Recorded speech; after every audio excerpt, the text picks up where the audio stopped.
Պարոն Հովհաննիսյան, հարցս ձեզ եմ ուղղում։ Մայիսի 28-ին Իշխան Սաղաթելյանը հայտարարել է, որ կանգնած են քաղաքական Սարդարապատի շեմին, ժամանակն է, որպեսզի Սարդարապատի ոգին դառնա քաղաքական շարժում։ Ես կխնդրեմ, ասեք, ինչ նկատի ունի նա ըստ ձեզ։ Ես կներեք, բայց Իշխան Սաղաթելյանը ընդհանրապես այն անձնավորությունը չի, շատ փոքր մարդ է, որ ես հիմա իրան մեկնաբանեմ, ես չգիտեմ ինքը որտեղ է կանգնած, թող գնա իր համար հանգիստ կանգնի, շնորհակալություն։ 24 նյուզ ձեր հարցը։ Հարցս ուղղում եմ երկու պատգամավորին էլ։ Կառավարության երեկվա հայտարարությունը եւ Նիկոլ Փաշինյանի այսօրվա գրառումներից հետո առասարակ մի հարց է ընդհանրեն առաջանում. ուր եք տանում այս երկիրը ու ինչ ծրագիր ունեք եւ ինչ եք ուզում անեք այս երկրի հետ։ Եթե նկատի ունեք կառավարության նիստում վարչապետի հնչեցրած արտահայտությունը, ես ուզում եմ ուղղակի մի բան հասկանալ, մենք դուք լրագրողներդ հասարակությունը արդյոք նույն հայերենով ենք խոսում եւ հասկանում ենք խոսքը։ Վարչապետի խոսքը ուղիղ պաշտպանություն էր մեր եկեղեցիների, այդ եկեղեցիները անեղծ պահելու կոչ էր, բայց ինչու հոգեվորականությունը հանկարծ հոգեխանգարմունքի մեջ ընկավ, փոխարենը ողջունելու, որ վարչապետը իրենց մշակութային կոթողները, արժեքները փորձում է ավելի զերծ պահել ամեն տեսակ պղծումից կամ եղծումից եւ փոխարենը կանգնելու վարչապետի կողքին սկսեցին քննադատել։ Ես կարծում եմ, որ սխալ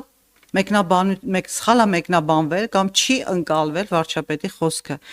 որևէ անգամ ուղիղ խոսքով չի հնչել այն մասին, որ մեր եկեղեցիները, որոնք մեզ համար հոգևոր արժեք են եւ սրբավայրեր, պիտի լինեն հենց այնպիսին, ինչպիսին պատկերացնում ենք։ Վարչապետի խոսքը ուղիղ դրա մասին էր եւ ինձ համար շատ զարմանալի ու տարակուսելի էր, որ հենց հոգևոր դասը սկսեց դրա դեմ ընդվզել, մյուսներն էլ այդպես պաշտպանելով հոգևորականությանը փորձեցին Քրիստոսից ավելի քրիստոնյա լինել։ Ես ուղղակի խորհուրդ կտամ եւս մեկ անգամ նայել կառավարության նիստի այդ հատվածը եւ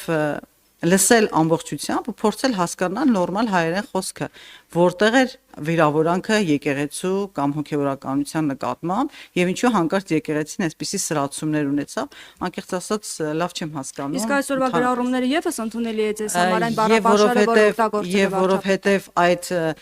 մարդիկ, որոնք չեն ընկալում այն, ինչ ասում է պարզ հայերենով եւ սկսում են տարընթերցումներ, տարամեկնաբանություններ տալ, խոսքը ուղեկցվում է հայոյախոսությամբ, որը մենք տեսել ենք վերջին մեր կառավարման ընթացքում սկսած առաջի օրվանից այդ հայոյախառն խոսակցությունը կա եւ ավելի անընդունելի է, որ դա արվում է հոգեվորականի կողմից։ Հոգեվորականը, որ ունի ուխտ Աստծո հետ, ավելի շատ պիտի աղոթքի լեզվով խոսի, ոչ թե վիրավորանքի, ավելի շատ օրինակ պիտի անի, ոչ թե նզովք, բայց երբ որ դա անցնում է արդեն անձնական վիրավորանքների դաշտը, պետքա պատրաստ լինեն նաեւ լսելու անձնական վիրավորանքներ, այո։